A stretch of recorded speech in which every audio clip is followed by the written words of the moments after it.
Madrasi September 5ஆம் தேதி release வந்துடுச்சு. இன்னும் ஒரு வாரம் தான் இருக்குது. ஆனால் என்னங்க படம் வந்து கிணத்துல போட்ட கல் மாதிரியே இருக்குன்னு நம்ம நண்பர்கள் ரொம்ப புலம்ப ஆரம்பித்தோம். உண்மையாகவே வந்து நீங்கள் ஒரு வெற்றி கொடுக்காத ஒரு நடிகருடைய படம் வந்தால் ரைட்டு. அமரன்னு ஒரு சூப்பர் டூப்பர் ஹிட்டு படத்தை கொடுத்துட்டு ஒரு 300 கோடி ரூபாய் விங்குக்குள்ளே அந்த படத்தை கொண்டு போய் சேர்த்துட்டு அந்த ஹீரோடைய அடுத்த படம் வருதுன்னா அதை பற்றி ஒன்றும் பேச்சுவார்த்தையே இல்லைங்க அப்படின்பது இன்னொரு நண்பர் என்ன சொன்னார்னா, ஏங்க சில சமயங்கள் கண்டென்ட் சூப்பராக இருந்து அந்த படம் தெரிக்கிற மாதிரி ஓல்டிடும். நீங்கள் வெறும் அந்த ப்ரொமோஷனையும் அந்த ஐப்பையும் வச்சு நீங்கள் முடிவு பண்ணாதீங்கன்னு. அது ரைட்டு, ரப்பர் பந்து மாதிரி டூரிஸ்ட் ஃபேமிலி மாதிரியான படங்களுக்கு ரைட்டு. முகம் தெரியாத ஒரு படம் வந்து ரைட்டு. ஒரு பெரிய ஹீரோடைய படம், அந்த பெரிய ஹீரோவுக்கான அந்த படத்திற்கான செலவு, அதில் எவ்வளோ பெரிய எதிர்பார்ப்பு, குறிப்பாக அந்த படத்தை டைரக்ட் பண்ணியிருக்கிற டைரக்டர் ஏஆர் முருகதாஸ் எத்தனை வெற்றி படங்களை கொடுத்துருக்காரு. இதெல்லாம் ஒரு பக்கம் இருக்கும்போது இந்த நண்பர் சொன்னதையும் ஒரு பக்கம் எனக்கு சரின்னு தான் தோணுச்சு. என்ன காரணம், இன்றைக்கி வந்து கதை தாங்க எல்லாத்தையும் ஜட்ஜ் பண்ணுது. நீங்கள் 1000 தான் பில்டப் கொடுங்க, 1000 தான் அது இந்த படம் வந்து 2000 கோடி அடிக்கும், 3000 கோடி அடிக்கும். சவுத் ஆப்பிரிக்காவில் இந்த மொழியில் நம்ம வந்து டப்பிங் பண்ண போகிறோம். தென் அமெரிக்காவில் இந்த படம் வந்து அடிச்சு நொறுக்க போகுது. ஒரு படத்துக்கு அப்படிலாம் கொடுத்தாங்க இல்லைங்களா. நாங்கள் கூட நகரி தியேட்டர் வாசலில் நின்று பேசுனதுக்கெலாம் எல்லோரும் எதிர்னாங்க வந்து. அது விடுங்க, அப்படிலாம் ஒன்றும் கிடையாது. நீங்கள் கதை நல்லா இருந்து கண்டென்ட் நல்லா இருந்தால் அது எவ்வளோ பெரிய ஹீரோ படமாக இருந்தாலும் சரி, அங்கே வந்து குவிஞ்சிருவாங்க மக்கள் அப்படின்னு.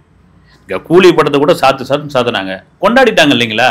பிடிச்சிருக்குதான் அவன் 190 ரூபா 120 ரூபா கொடுத்து படம் பார்த்தோன்னு சொல்கிறான். ஏங்க வந்தங்க ரஜினி படங்க பிரமாதம் இருந்துங்க பார்த்துட்டேங்க அப்படின்னு.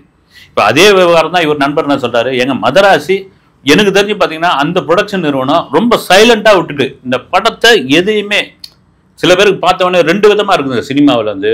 ஒன்று வந்து படத்தை பார்த்துட்டு சூப்பர் ஹிட்டு அந்த படம் அப்படின்னு முடிவு பண்ணிட்டாங்கன்னு வச்சுங்க, ஓரளவுக்கு தெரியும் இல்லைங்களா. ரைட்டு, நாம் என்ன அதுக்கு ரொம்ப மெனக்கிடணும், அந்த படம் வரட்டும், அதுவே மக்கள் கொண்டு போய் சேர்த்துருவாங்க, மீடியா கொண்டு போய் சேர்த்துருவாங்கன்னு. இன்னொன்று பார்த்தீங்கன்னா இந்த படம் சரியாக வரல அப்படின்னு தெரிஞ்சு போச்சுன்னு வச்சுங்க, சில சமயம் ஹீரோக்களுக்கு நடிக்கும் போதே தெரிஞ்சிடும். அது ஒரு முக்கால்வாசி படத்துலேயே தெரிஞ்சு போயிடும். அப்படி நெகட்டிவாக அந்த படம் சரியாக வரல அப்படின்னா இதுக்கு மேல் கொண்டு ஏங்க நாம் வந்து ஒரு ப்ரொமோஷன் அது இது ப்ரெஸ் மீட்டு, அப்புறம் வந்து சவுதி போகிறது, துபாய் போகிறது, மலேசியா போகிறது, இதெல்லாம் ஏங்க தூக்கி படி ஓரமாக வந்து ஓடனா ரைட்டு, ஓடலைன்னா விடுங்க, அதோட விட்டு தள்ளுங்க, ஏதோ தெரியாதனமாக எடுத்துக்கிட்டோம் அப்படி பிரிஞ்சுக்கு வந்துடுவாங்க. முக்கியமாக கதைன்ற ஒரு விஷயம், நீங்கள் அந்த கண்டென்ட்ன்ற ஒரு விஷயம் அமைஞ்சிடுச்சுன்னா அந்த படத்தை எந்த கொம்பனாலும் தடுக்க முடியாதுங்க. இதுதான் நிதர்சனமான உண்மை. ஒரு நல்ல படத்தை நீங்கள் கெட்ட படம்னு விமர்சனம் பண்ணால் அதுக்காக வந்து ஒட்டுமொத்த ஆடியன்ஸை இது கெட்ட படம்னு ஒதுக்க மாட்டாங்க. ஒரு கெட்ட படத்தை பிரமாதமான படம் நீங்கள் அப்படின்னு கூவனிங்கன்னா அதுக்காக வந்து கூட்டம் அல்லுன்னுலாம் கிடையாது. இந்த சமீபத்தில் ட்விட்டரில் ஒரு பிரபலம் ஒருத்தர், அவர் வந்து பேரை சொல்ல விரும்பலை, அவர் என்ன பண்ணியிருக்காருன்னா, கேரளாவில் இந்த வாரம் ரிலீஸ் ஆகிருக்கிற 2 படங்களுடைய அந்த புக் மை ஷோ ticketnew.comல இருக்கிற புக்கிங் இது எடுத்து ஸ்க்ரீன்ஷாட் எடுத்து அது போட்டிருக்காரு.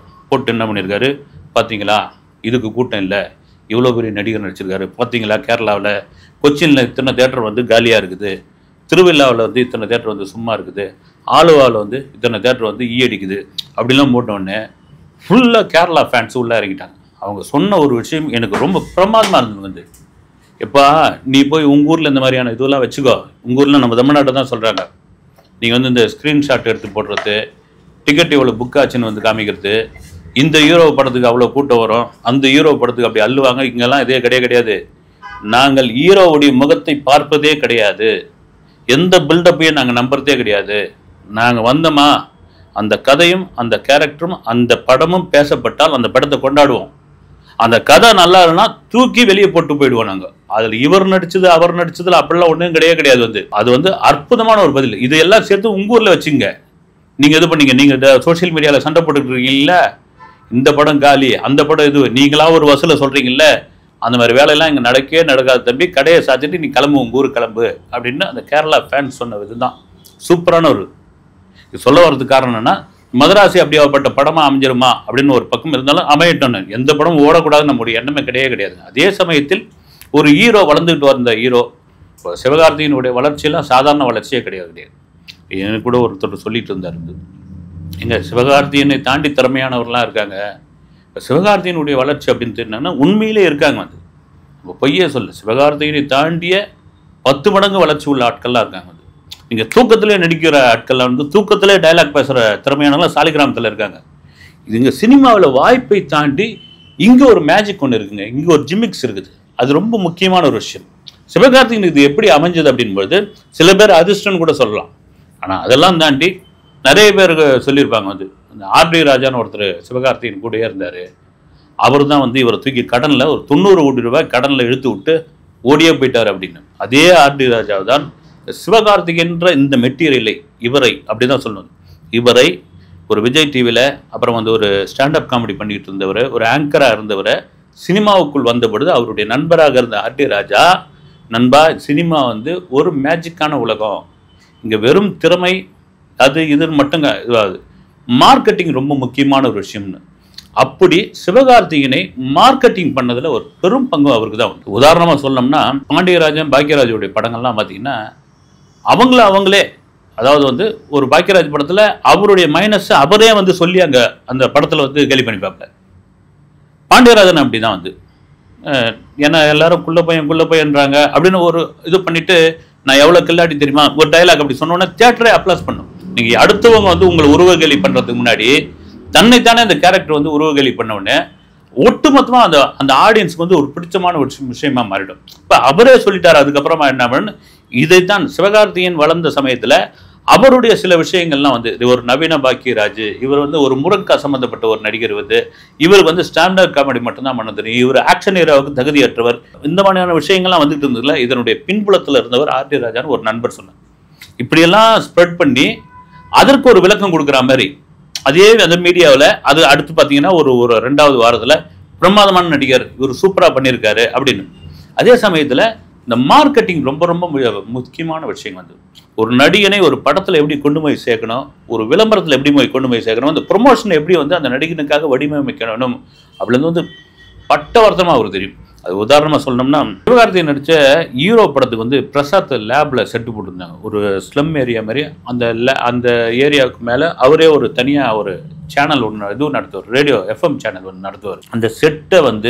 அந்த போட்ட செட்டை வந்து மீடியா முன்னாடியும் மக்கள் முன்னாடியும் பிரபலப்படுத்துனதுல பெரும்பங்கு அவர் கொண்டு வந்தார். யார்? ஆர்டி ராஜாவுக்கு. என்னன்னா பசங்களை வந்து அந்த செட்டுக்கு வந்து பார்க்க வச்சது அவர் தான். வந்து செட்டுக்குள்ளே வந்து எங்கெங்கெல்லாம் ஃபோட்டோ எடுத்துக்கணும், அந்த செட்டில் வந்து சிவகார்த்திகேயன் வந்து இந்த ரேடியோலாம் ரெடி பண்ணி வச்சிருப்பார். வந்து அது மாதிரிலாம் வந்து அங்கே போய் நின்று செல்ஃபி எடுத்துக்கிறது, ஃபோட்டோ எடுத்துக்கிட்டு குவியலாக பசங்க வந்தாங்க, ஸ்கூல் பசங்க வந்து அதில் இது பண்ணாங்க. எதுக்கு சொல்ல வரேன்னா இந்த விஷயம் ஒருத்தருக்கு திறமை இருக்குது அதிர்ஷ்டம் இருக்கிறத தாண்டி சினிமாவில் தன்னைத்தானே எப்படி வந்து பிரபலப்படுத்திக்கணும். வைரமுத்து சொல்லுவார் வந்து நமக்கு நாமே பிஆர்ஓ அப்படின்னாரு. நமக்கு நாமே தான் பிஆர்ஓ, நாம தான் போய் சொல்லணும் நம்மளை அப்படின்னு. அது மாதிரி உண்டு. அதுக்கப்புறம் வந்து சொந்த படம் எடுக்க வச்சு கடன்காரனை ஆக்கி அது முழுக்க ஆர்டி ராஜா மட்டும் காரணம் கிடையாது, ஒரு சினிமா ஃபேமிலியும் அதுக்கு காரணம் வந்து. அப்புறமா அது ரொம்ப டீப்பாக சொல்ல தேவையில்ல. ஏன்னா நாளைக்கு பார்த்தீங்கன்னா திடீர்னு அந்த சினிமா ஃபேமிலி கூட சிவகார்த்திகேயனை நடிக்க வேண்டியதாக இருக்கும். அவங்க பேனரில் அவங்க ஒரு 3 பேனர் வச்சுருக்காங்க இல்லைங்களா, அதில் அவர் ஒரு படம் பண்ண வேண்டியதாக இருக்கும். சினிமாவில் இது வந்து எழுதப்படாத ஒரு விதி வந்து. அதே சமயத்தில் இந்த மதராசி படம் ஏஆர் முருகதாஸுக்கு மிக மிக முக்கியமான படம் என்பதில் மாற்றுக்கிறது கிடையாது. அது திரும்ப சொல்கிறதுக்கான காரணம் என்னென்னா விஜயை வச்சு ஒரு 3 ஹிட்டு படம் கொடுத்த ஒரு டைரக்டருங்க. வந்து துப்பாக்கிலாம் பார்த்தீங்கன்னா இன்றைக்கும் அவ்வளோ ஸ்டைலிஷான ஒரு படம். ஆக்சுவலாக வந்து தர்பார்னு ஒரு படத்தை சரியாக பண்ணியிருந்தாருன்னா முருகதாஸ் இன்றைக்கி வந்து ஒரு பிரமாதமான ஒரு டைரக்டர் வந்து அவர். அது சிக்கந்தரம் இப்போ இடையில சேர்ந்து சிக்கு புக்கு ஆகி போயிடுச்சு இல்லை, அதில் தான் இந்த தர்பார் பண்ணதெல்லாம். இங்கே ரஜினின்னு ஒருத்தர் உங்கள் கையில் கிடச்சி இப்படி விட்டுட்டீங்களேன்னு அந்த சமயத்தில் ரஜினி முருகதாஸ்ன்னு பெரிய எதிர்பார்ப்பு. உங்களுக்கு கத்திலாம் அப்படியேப்பட்ட ஒரு ஹிட்டு, ரஜினி வச்சு இவர் என்ன ஒரு சமூக கருத்தை சொல்ல போகிறார் அப்படின்ற ஒரு விஷயம் பெரிய இதுவாச்சு. அதில் விழுந்தது தான். அதுக்கப்புறம் விழுந்த பிறகு விஜய் கூட 4வது படமாக முருகதாஸ் பண்ண வேண்டியது. சன் பிக்சர்ஸ் தான் அதை தயாரிக்கிற மாதிரி இருந்தது.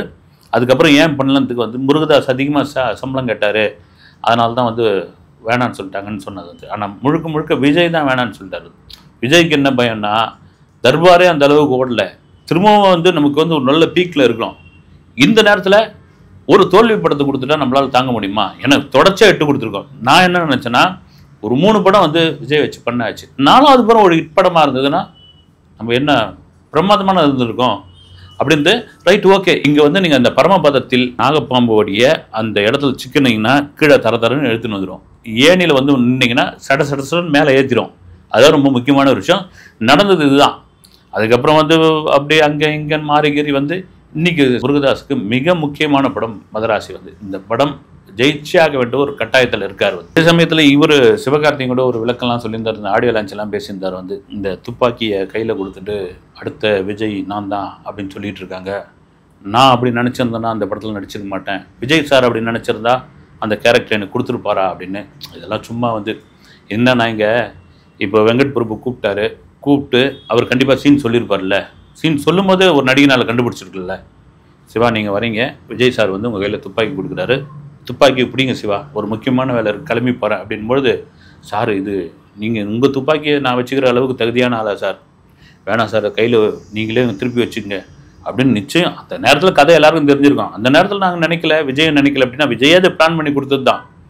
ஆனால் தமிழில் ஒரு பழமொழி உண்டு, அண்ணன் எப்போ போவான் தின்ன எப்போ காலியாகும்னு. அது நான் சிவகார்த்திகேயன் மட்டும் சொல்ல, அந்த கேரக்டரில் ஜெய் நடிச்சிருந்தா கூட அடடா என்னையா அது வந்து விஜயே வந்து நம்ம கையில் துப்பாக்கி கொடுக்குறாரு, நாம தான் அந்த இடத்துல அடுத்த விஜய் அப்படின்னு எல்லாருக்குமே அவ்வளோ ஒரு விஷயம் தான். ஆனால் வெளியே வந்து பேசிக்கிறது என்னென்னா, இல்லைங்க நான் விரும்பலைங்க, நான் அப்படி நினச்சிருந்தா ஆயிருக்குமா, இல்லைங்க இப்படிலாம் சொல்கிறது சாதாரண ஒரு விஷயம். இது இதெல்லாம் மாரி மதராசி என்ன தான் ஏன் பண்ண போகுது அப்படின்ற ஒரு கேள்வி இருக்கும்போது நம்ம நண்பர் ஓவர்சீஸ்லேருந்து ஒரு தகவலை சொன்னார். பெரிய அதிர்ச்சியாக இருந்தது. ஏன்னா ஓவர்சீஸில் இந்த புக்கிங் ஆரம்பிச்சிட்டாங்களா, மொத்தமே 4-5 டிக்கெட் தான் புக் ஆகிருக்காங்க. இப்போ நான் இந்த வீடியோ பேசுகிற வரைக்கும் என்னங்க இப்படியேப்பட்ட ஒரு நிலைமை வந்து, ஏன்னா தொடர் தோல்வி கொடுத்த ஒரு ஹீரோவாக இருந்தால் கூட பரவாயில்ல, அமரன் மாதிரியான ஒரு வெற்றி படம், அமரன் கூட எப்படி அவங்க பார்த்துருக்காங்க ஆடியன்ஸ்னால், ஓகே ஒரு பயோபிக் இது, இந்த பயோபிக்கில் இங்கே வந்து சிவகார்த்திகேயன் எப்படி செட் ஆவார், ஏன்னா இது கமலுக்கே இருந்திருக்கலாம், அது இயக்குனர் ராஜ்குமார் பெரியசாமி இருந்திருக்கலாம், சிவகார்த்திகேயனே கூட இருந்திருக்கலாம். வந்து இது எப்படி வந்து ஒரு பயோபிக், பெரும்பாலும் சொல்லுவாங்க ஒரு வாழ்க்கை வரலாற்றை திரைப்படமாக எடுக்கும்போது அது ஒரு டாக்குமெண்ட்ரி படமாக தான் மாறும், அது ஒரு கமர்ஷியல் தளத்துக்குள்ளே வராதுன்னு. ஆனால் பிரமாதமாக அந்த ஓப்பனிங் சீனில் அது ஒரு குழந்தை கூட இராணுவ அதிகாரி பேசுகிற அந்த ரியல் வீடியோவையும், கிளைமேக்ஸில் இவருடைய வீடியோவையும், இவருடைய குழந்தை சிவகார்த்திகேயனுடைய குழந்தை பேசுகிற அந்த வீடியோ மெர்ஜ் பண்ணி ஒரு காட்சி எடுத்து சென்டிமெண்ட்டாக தேட்டரே வந்து அப்படி வந்து ஒரு மாதிரி நமக்கே ஒரு மாதிரி ஆயிடுச்சு. வந்து அப்படி எழுந்து சல்யூட்லாம் அடிக்க ஆரம்பித்தாங்க. வந்து அதில் தாங்க அந்த படம் வெற்றி படமாக தூக்கிட்டு போயிடுச்சு. இப்போ மதராசியை அமரன் கேட்டகரியில் அவங்க பார்க்கல. மதராசி ஒரு ஆக்ஷன் படம், ஒரு ஆர்வலுக்குள்ளே நடக்கிற படம், ஒரு துப்பாக்கி மாதிரி ஒரு கஜினி மாதிரியான ஒரு படமாக இருக்கும். வழக்கமாக நம்ம ஆக்ஷன் படங்கள்லாம் தமிழ் சினிமாவில் வழக்கமாக வந்துட்டு இல்லை, அதனுடைய நிலைமை என்னெல்லாம் தெரியும். வந்து அதுவும் பெரிய ஹீரோக்கள் நடித்த படங்களுடைய நிலமெல்லாம் என்னன்னு தெரியும். ஒரு கங்குவாகட்டும், தங்கலான் ஆகட்டும், ராயன் ஆகட்டும், இதனுடைய நிலமெல்லாம் என்னன்னு தெரியும். மதராசியும் அப்படியாப்பட்ட ஒரு படமாக இருக்குமோ அப்படின்னு ஒரு சின்ன ஒரு டவுட்லேயே தான் இந்த ரசிகர்கள் இருக்காங்க. இதெல்லாம் மீறி ப்ரொமோஷன் ஒரு முக்கியமான ஒரு விஷயம்னு இன்னொருத்தர் சொல்லியிருக்காரு. அது உண்மைதான், ரைட்டு. இருக்கிற இந்த ஒரு வாரத்தில் என்ன தான் பண்ண போகிறான்னு தெரியல. செப்டம்பர் 5ஆம் தேதி இதனுடைய ரிசல்ட் என்னது தெரியும். உங்களைப் போலவே நானும் மதராசிக்காக காத்திருக்கிறேன். அடுத்த வீடியோவில் சந்திப்போம். நன்றி.